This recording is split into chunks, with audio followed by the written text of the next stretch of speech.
Good afternoon, everyone. Good afternoon. Today's video is how to confront your legal challenges, stop being afraid to act.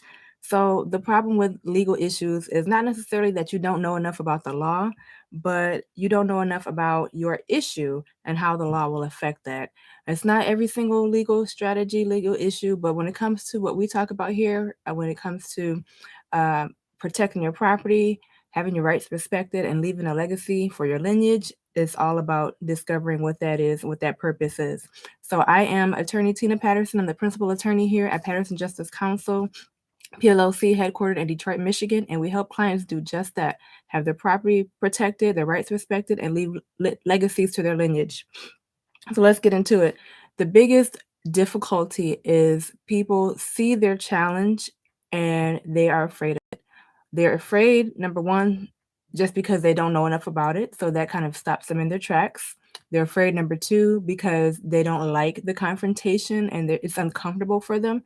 So that's a big part of it also. And then number three, maybe they just don't trust, the right counsel to take them to the next level. Because there's so much confusion so much confusion mired in the law, so much complexity in going to court, and even with lawyers, can I trust this one? Can I trust that one? And I think as attorneys, we don't do a good enough job of educating the general public and our own clients about what it is we're actually getting into. Okay, so today we're going to discover how you can be more empowered to act on your issue so that you can have more success in getting it solved through the legal process, whether it be in court, whether it be out of court, whatever it is, we're going to help you kind of unpeel the layers of the onion today. All right. So again, how to confront your legal challenges, stop being afraid to act. And we're going to go through four core pillars of that. The first one is going to be demanding your value. We all have something to protect, something that we love, something that we don't want to lose, right? And so with my clients, a lot of times I'll find that they don't really demand that value, don't put the demand on it. They kind of diminish it a little bit, actually. So I remember having a chat with someone who was looking for some estate planning services and said, "Oh, well, I don't have much. I just have the house." And I'm thinking to myself, "What do you mean you don't have much? You have the house." Right? The same thing, but from a totally different perspective. Because so often the house, the family home, is our core asset that we start from. And it could do so much, not just for ourselves as a place of shelter today, but to pass on for generations to come. So we have to demand that value. Don't diminish it, don't discredit it, but own it. That's my house. I want to protect it. How can I do it? Not, oh, I just have the house. No, it's a totally different dynamic when you approach it as coming from a place of value, something that you have, something that you care about, something that you want to protect.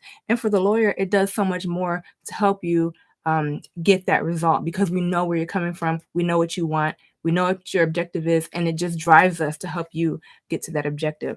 So, number one, you have to demand your value. Don't belittle it. Don't diminish it. Don't discredit it. Demand it. This is something I have that I want. I want to protect. I want to leave it. I'm going for it. And that'll help us to help you.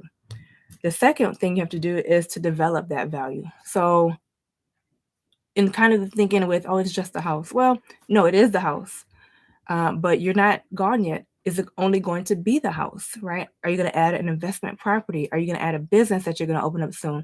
Are you going to add a plot of land that you want to build a garden in for the generations, right? Are you going to build on what it is that you already have? I think a lot of times when I talk to clients, they're kind of where they are and they're only thinking about protecting what they have in front of them now, but not always thinking generationally, 20 years ahead or even 10, 5 years ahead, how much more they can have and how much more they can accumulate, develop, and leave on. We're going to go through all the cogs and we're going to see how it all fits in together. But in addition to demanding the value of what you already have, you want to develop that value because it can be even more. Okay. It's like the carats of a diamond.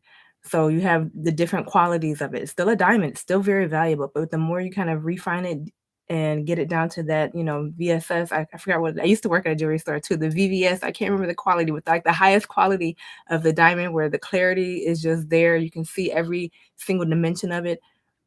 The more you kind of chip away at it, the more valuable it becomes. Okay. So like the more you kind of chip away on your okay, it's not just the house I have, but I'm gonna do this and do this and do this, and you're gonna have more and more clarity and more value into what you're doing. You have to develop it, okay? Don't ever think that you're stuck where you are. You are not, all right? You are not stuck where you are. You can demand more, you can develop more, all right? And once you do that, step 3 is going to be you have to defend it. And this is where a lot of us fall off the boat, okay? So whether it is, property that we fail to make an estate plan for, or whether it's property that we fail to defend in court when someone tries to come after us with a claim to that property, or a municipal department tries to come and say, hey, you owe this amount of money, but no, I actually don't. Or hey, you did this the wrong way, but no, you actually didn't. If we don't defend that, it can be lost to us, and we can never get to the next step, which is we're gonna talk about is where we ultimately want to end up, because that's gonna have the most value. Okay, these are all steps of value here. Demanding the value first, developing it. Now we're on defending it. People will come after something you have. I just came back from a conference in Florida, and one of the speakers said something that I thought was so cool, and that we can all get as people who watch sports, and it's such a dominant industry. People in a football game, American football game, only only want to tackle the person carrying the ball, right? You have something they want. They will come after you to get it out of your hands. That applies in the legal industry, obviously. Okay, we see so many lawsuits going on, and we can talk about the validity of them all, but many times people are just coming after you because you have something they want, right? Whether it be property, whether it be money, whether it is an opportunity that they're trying to prevent you from really developing and go after, it will happen. Okay, and you cannot be afraid of the conflict there. So again, how to confront your legal challenges, stop being afraid to act.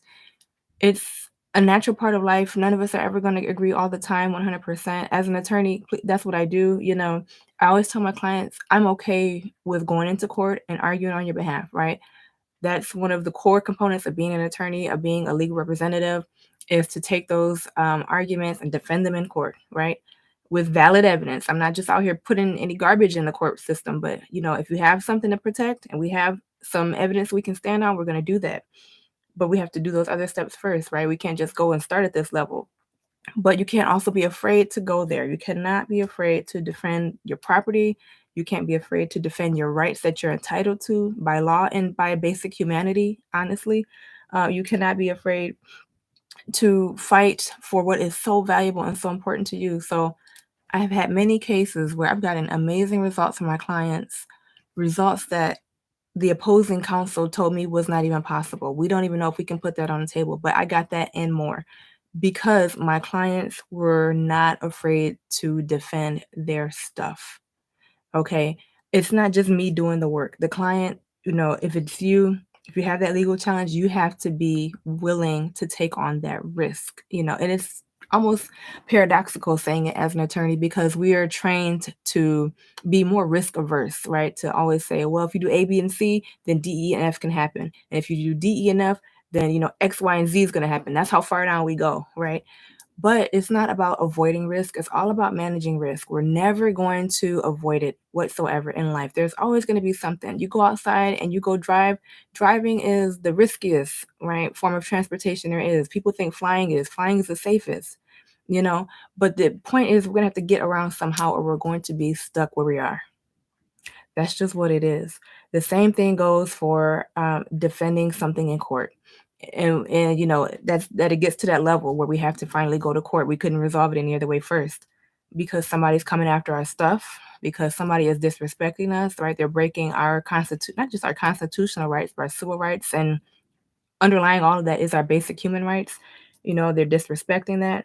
Somebody is trying to say, well, you owe this and you owe that, and it's not true. Whatever it is, we cannot be afraid to act. The biggest successes that I've had in court, out of court, getting my clients their property back, getting them more than they even were demanding, is from them stepping up and say, I'm not going to take this. And I have a whole video series about what will you fight for? I think it's at least a 3-part series when we're talking about just the basic things we're willing to fight for.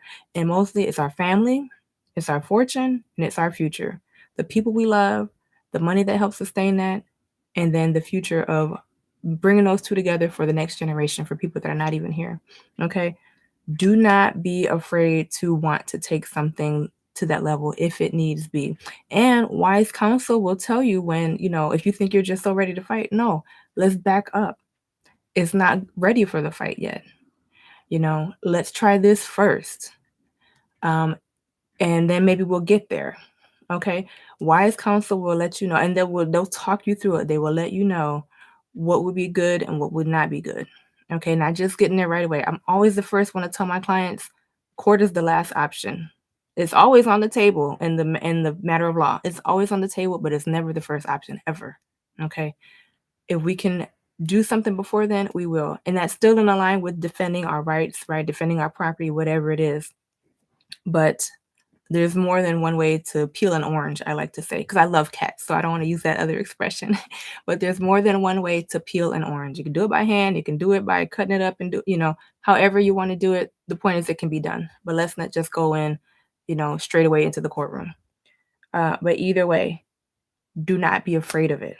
If the challenge demands confrontation, rise to the occasion. All right. Why? Because number 4, our last pillar, you must be able to deliver to the next generation. Deliver what? Something better than today, right? Something better than today. So if it's the family home, let's just take the family home, for instance, okay? Let's take it through these steps. Demanding the value of the family home. It's not just the family home. It's not just, the house. No, it is a shelter. It is a place of refuge. It's a place of safety. Maybe it's a 6-figure appraisal. Maybe it's $1 million mansion. Okay. That's the value of it. Demand it, own it. And let's go to the next step. Develop the value. Okay. Whether it's even in the same one house, adding an addition to it, that's going to increase the value of the property. Whether it is getting a second property so that you can have an investment property to feed off all of that, right? Whether it's a business that you run out of the home, okay? Developing it, always growing and creating more so that we're ultimately going to have more to leave on. So that family home, now we're going to go to defending it. Defending it against who? Anybody who would dare threaten it. Against the municipal government if they're overtaxing. That's a big thing here in the city of Detroit. Defending it against municipal governments who are just looking for little tic-tac ways to add on fines and fees for blight, whatever it is, which I've seen all of it, okay? Defending it against neighbors who might make a claim to the lines on your property, or maybe they're misusing some of the boundaries around the property. Defending it against whoever, in the case of probate, okay, this is happening right now too, the family home. In the case of defending it sometimes against your own siblings, because you don't agree with what to do with the home after mom or dad passes away. And you can't come into an agreement on who's going to keep it, and it might end up getting sold and all that memory is gone. All that value is gone. Okay, that's why it's so important to defend it, because there's something there ultimately leading to number 4 that we can deliver to the next generation. Family home, we can pass that on to the next generation. Okay, not just to live in, but to feed off of, right? To pull the value out of that home to support their college dreams, to support their business endeavors, whatever it may be. Leave something better for them, right? Don't leave them the burdens that you didn't take care of. Leave them the benefits that you stood up for. Okay, don't be the source of generational poverty because you failed to act. Be the source of generational wealth. All right. And a big part of defending also, let's just skip back a little bit, not just against external threats, but internal threats. Because when it comes to, let's say, estate planning, so often the biggest reason we don't do it, we don't make the will. We're scared of the trust. We don't know what's going on. We'll just say, I'll let the government handle it. However it's going to be. No, that's your responsibility. And you can control how you want it to be. Number 4, deliver it to the next generation. Okay. We're going to deep dive into these topics throughout, the series of the videos. We also have some big news coming up. If you want to follow more, please do subscribe to the channel and also go to pattersonjustice.com. You can sign up to get on our email list so that you'll be notified when we have some new developments coming, which we do. And otherwise, you can follow us on our social handles. They're all going to be in the video. We come live to you here every Wednesday on the channel at 1:30 p.m. Eastern Standard Time. So until next Wednesday, June 28th, 2023 at 1:30 p.m. Eastern Standard Time, I'll see you then. Take care.